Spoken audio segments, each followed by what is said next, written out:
Hola, I'm Amenza Adorak Ledanam. Dina I'm a Direna ut ilpa raf ihit nixo repashav. Vo 6202. Oh gosh, I'm sorry. I was speaking backwards again. Let me start over. My name is Charlotte McDonnell, and I'm honored to submit my video application for the Oxygen 2026 College Scholarship. I started learning to talk backwards when I was young.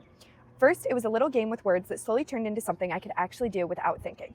What began as a party trick later grew into a fascination with how the brain processes sound, language, and patterns in ways most people never notice. That curiosity is a big part of why I am drawn to the science of speech pathology, where understanding how we produce and perceive speech can make a dramatic difference in people's lives. I'd like to tell you a little bit more about myself and the many factors that have influenced my interest in the science of speech pathology. Most people who know me know my family of four: my mother, my father, my little sister Maddie, and myself. Few people, however, know the story of my first little sister, Katie Bell, who was born when I was 5.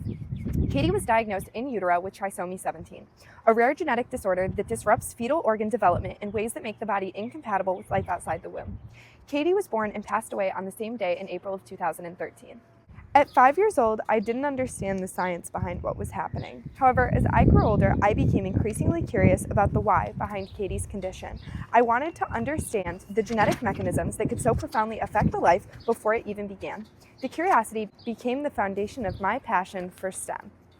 In 3rd grade, I was invited to join a selective STEM Academy program, where I immersed myself in scientific learning at a level that challenged and inspired me. I found myself increasingly motivated. I was eager to contribute a perspective rooted not only in scientific curiosity, but in empathy and lived experience. In 4th grade, I began volunteering at inclusion game nights at my local library, along with the Fox Valley Special Recreation Association.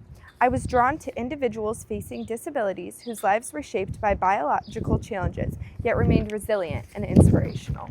In high school, I joined the Ability-Based Learning and Education, ABLE, Peer Leaders Program, where I worked with nonverbal students with significant disabilities.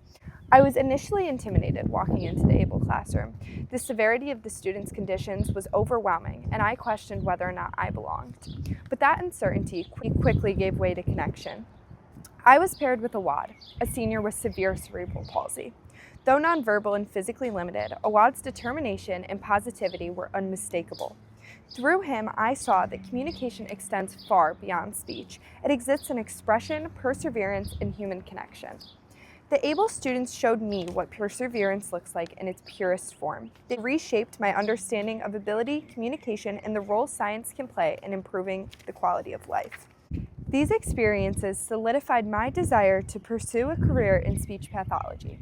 This field will allow me to merge my passion for science with my commitment to service, using evidence-based practices to support individuals with communication challenges. I'm especially motivated to contribute to a more inclusive and compassionate future in science, one where research and care reflect the diversity of the people they serve. Katie's life was brief, but it will impact me forever. She sparked a curiosity that grew into purpose.